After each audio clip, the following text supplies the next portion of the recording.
Hello everyone, I hope you are all doing good. Welcome to Niharika Institute of Computational Engineering. Myself, Mr. Rudresh Kangadna, main faculty for the CFD analysis course. Now, we will start a first session of our course on computational fluid dynamics analysis. Computational fluid dynamics analysis.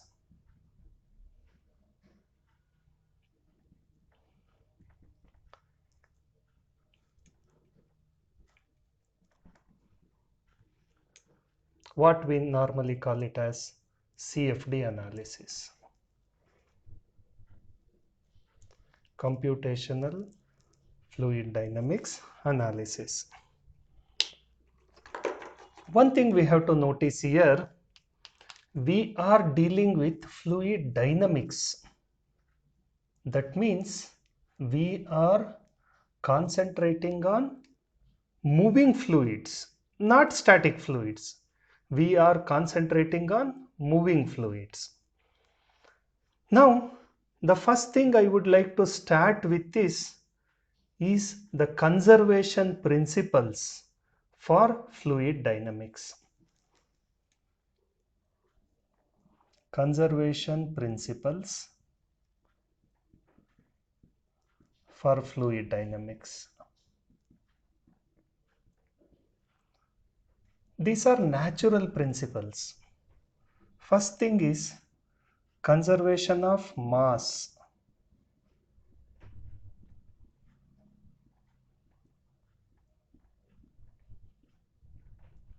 The second principle is conservation of momentum.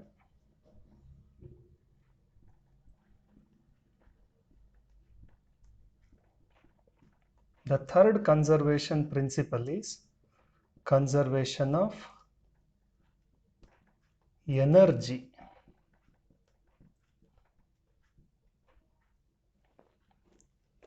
Most important thing is we should not forget, for a moving fluid,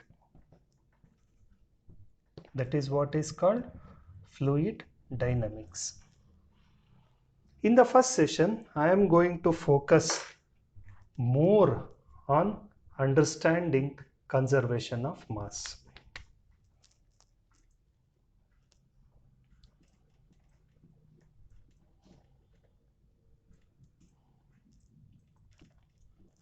So, what exactly the conservation of mass deals with?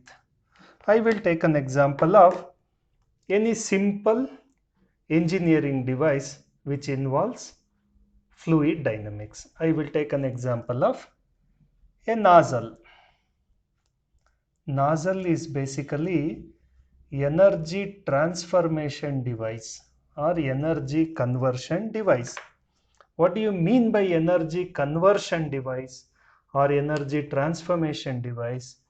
It converts one form of energy to the another form. In gas dynamics, these concepts will come. Energy transformation process. There we will explain there is no shaft work involved in this energy transformation process.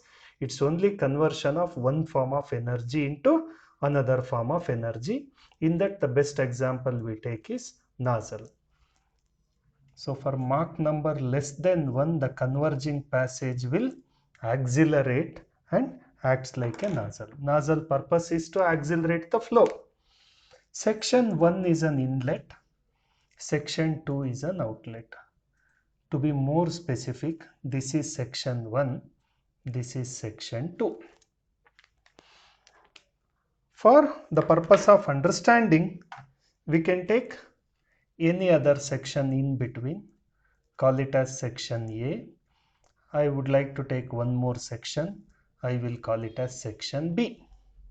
Now, conservation of mass says the mass flow rate m dot represents mass flow rate. Its unit is kg per second. The conservation of mass, this principle says m dot 1 equals m dot 2. this will be m dot A, m dot B. So the conservation of mass principle says m dot 1 equals m dot A equals m dot B equals m dot 2. That means what? The mass flow rate at inlet is same as mass flow rate at outlet. You can take any intermediary planes A and B section planes. There also the mass flow rate will remain constant. That means if I say 5 kg per second is entering the system, system means here nozzle, 5 kg per second should leave the system.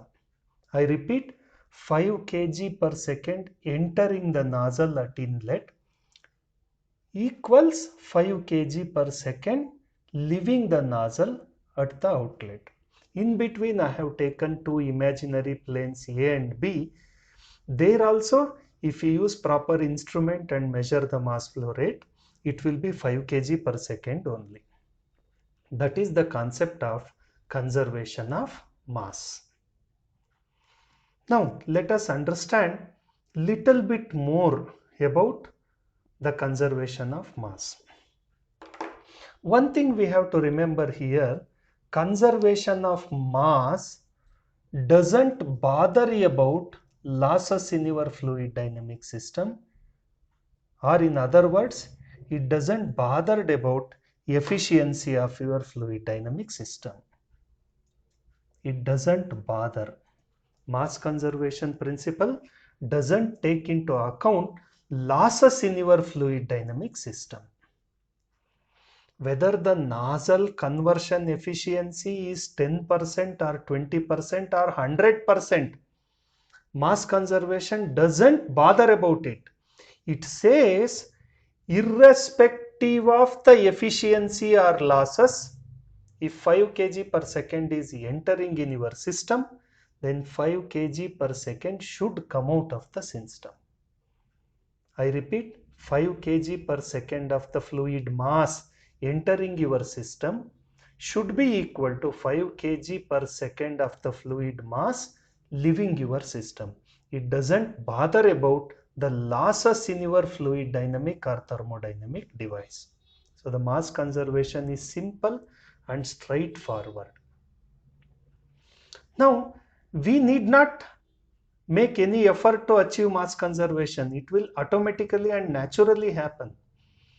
Now let us think for a while, what if I try to break the conservation of mass?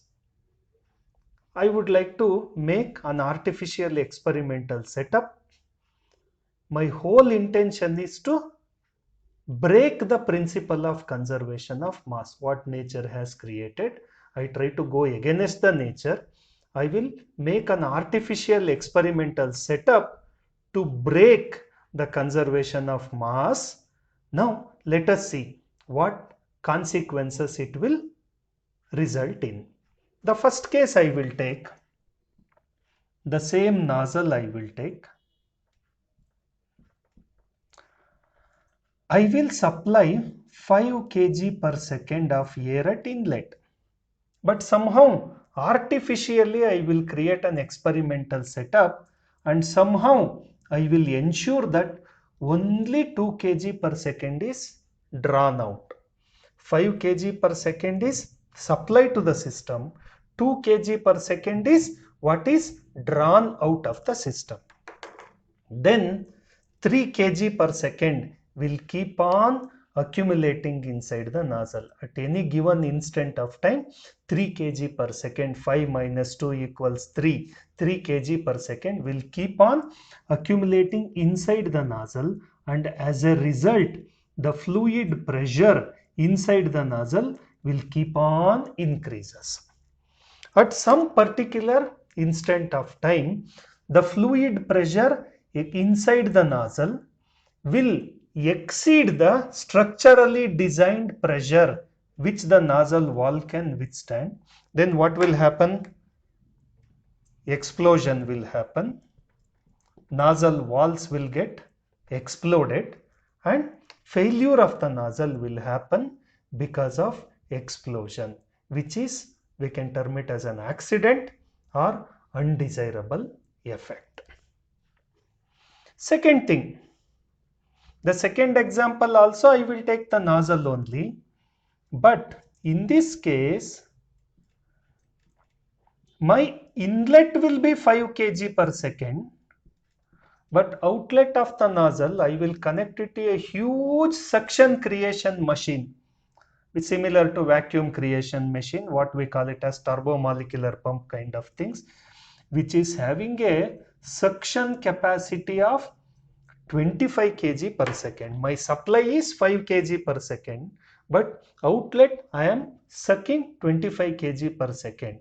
The effort I am putting at outlet is equivalent to creating a suction effect which will capable of sucking 25 kg per second of mass.